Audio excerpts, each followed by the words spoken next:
हरे कृष्णा। हम अपने भगवत गीता का आगे का श्लोक जानने के लिए तैयार हैं। चलिए स्टार्ट करते हैं, ज़्यादा समय ना लेते हुए। हमारे 30 श्लोक तक कंप्लीट कर लिया था हमने, अब 31 से करेंगे। तो 31 में क्या कह रहा है?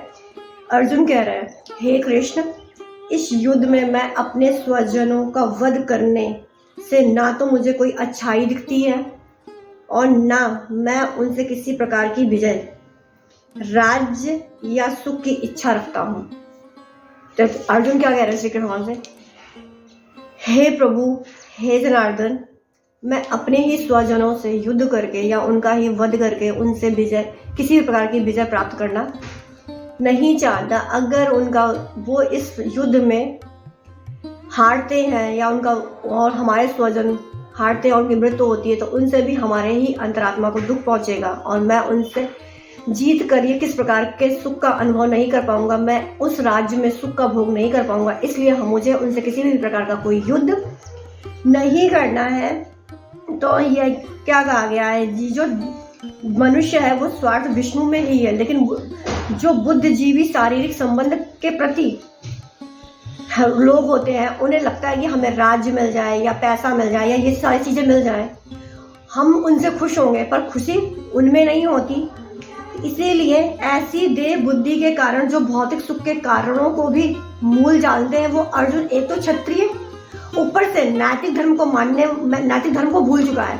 वो क्षत्रिय होके भी नैतिक धर्म, क्योंकि क्षत्रिय का काम होता है युद्ध में खड़े होकर युद्ध करना, लेकिन कृष्ण ने उनकी बुद्धि को ऐसा घुमा दिया है कि उनको मोह माया के बंधन में डाल दिया, जिससे वो मोह में या ममता में आके युद्ध करना ही नहीं जानते।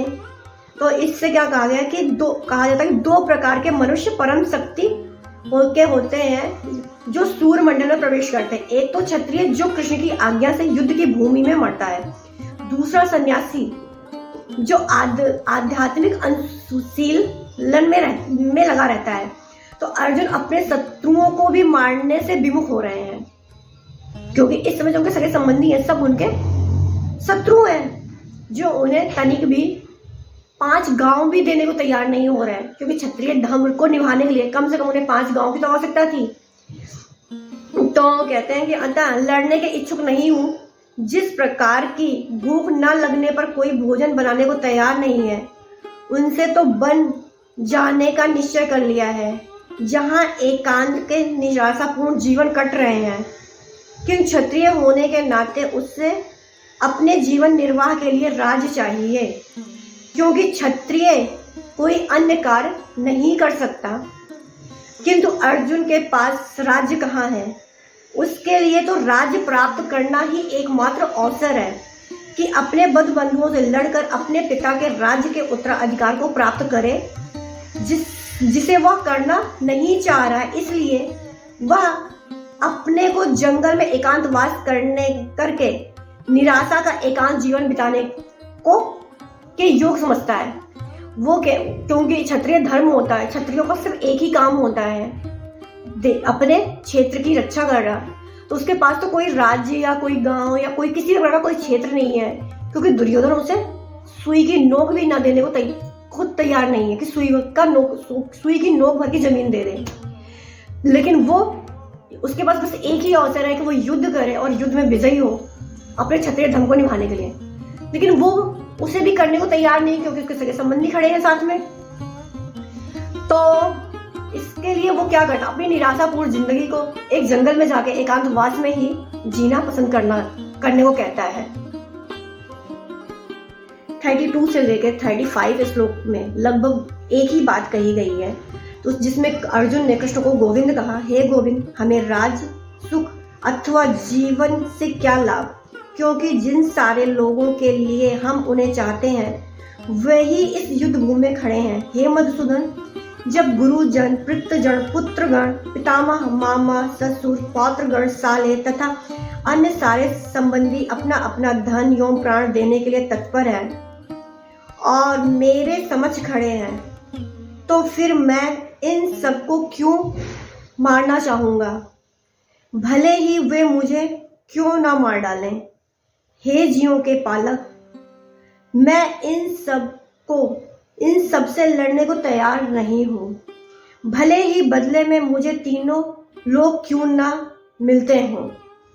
इस पृथ्वी की तो बात ही छोड़ दो, भला धृतराष्ट्र के पुत्रों को मारकर हमें कौन सी प्रसन्नता होगी। मतलब इसमें ये बताया गया है कि क्या कहते हैं, अर्जुन कृष्ण को गोविंद कहते हैं, हे गोविंद, क्योंकि अर्जुन ने कृष्ण को गोविंद कहकर संबोधित किया, क्योंकि गोविंद का अर्थ होता है गौरव और इंद्रियों के समस्त को प्रसन्न करना, इंद्रियों को खुश करना। तो इस विशिष्ट शब्द का प्रयोग अर्जुन ने एक संकेत के रूप में कहा है, क्यों, कि कृष्ण समझ सके कि अर्जुन की इंद्रियों को कैसे तृप्त करना है। किंतु गोविंद हमारी इंद्रियों को तृप्त करने के लिए नहीं है। जो गोविंद है वो हमारी इंद्रियों को तृप्त करने के लिए, हाँ, यदि हम गोविंद की इंद्रियों को तृप्त करते हैं तो वो हमारी इंद्रियों को जरूर तृप्त कर देते हैं। क्योंकि कहते हैं अगर हम भगवान की सेवा करते हैं या भगवान के ओर आगे बढ़ते हैं तो भगवान हमारी जरूरतों को अपने आप जानते हैं और वो स्वयं पूरा करते हैं। वो उतनी ही, उनका कहना है कि जो कृष्ण है अपने भक्त को क्या चाहिए क्या नहीं चाहिए वो सब कुछ जानते हैं।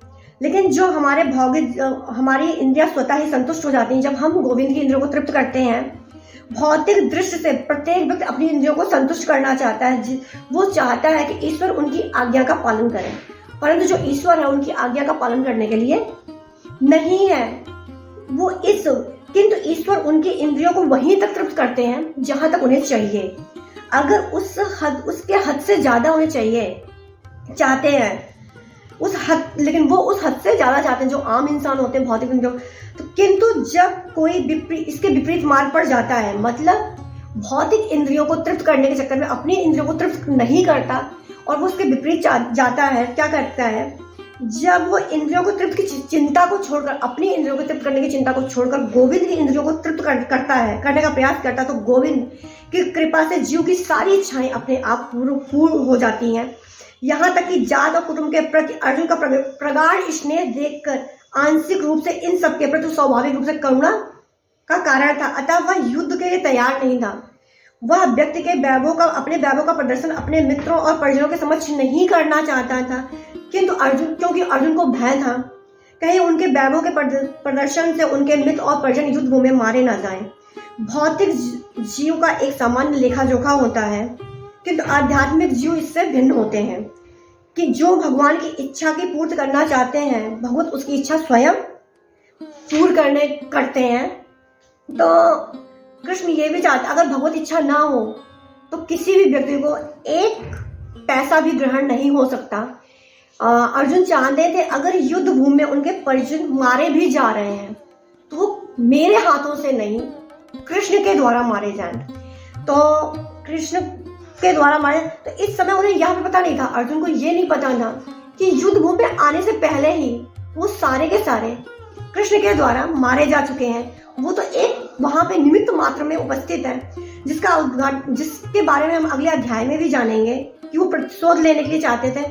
तो भगवान का असली भक्त होने के कारण अर्जुन अपने अत्याचारी बंधु बांधवों से भी प्रतिशोध नहीं लेना चाहता था, किंतु यह भगवान की योजना थी कि वो उसका वध करें।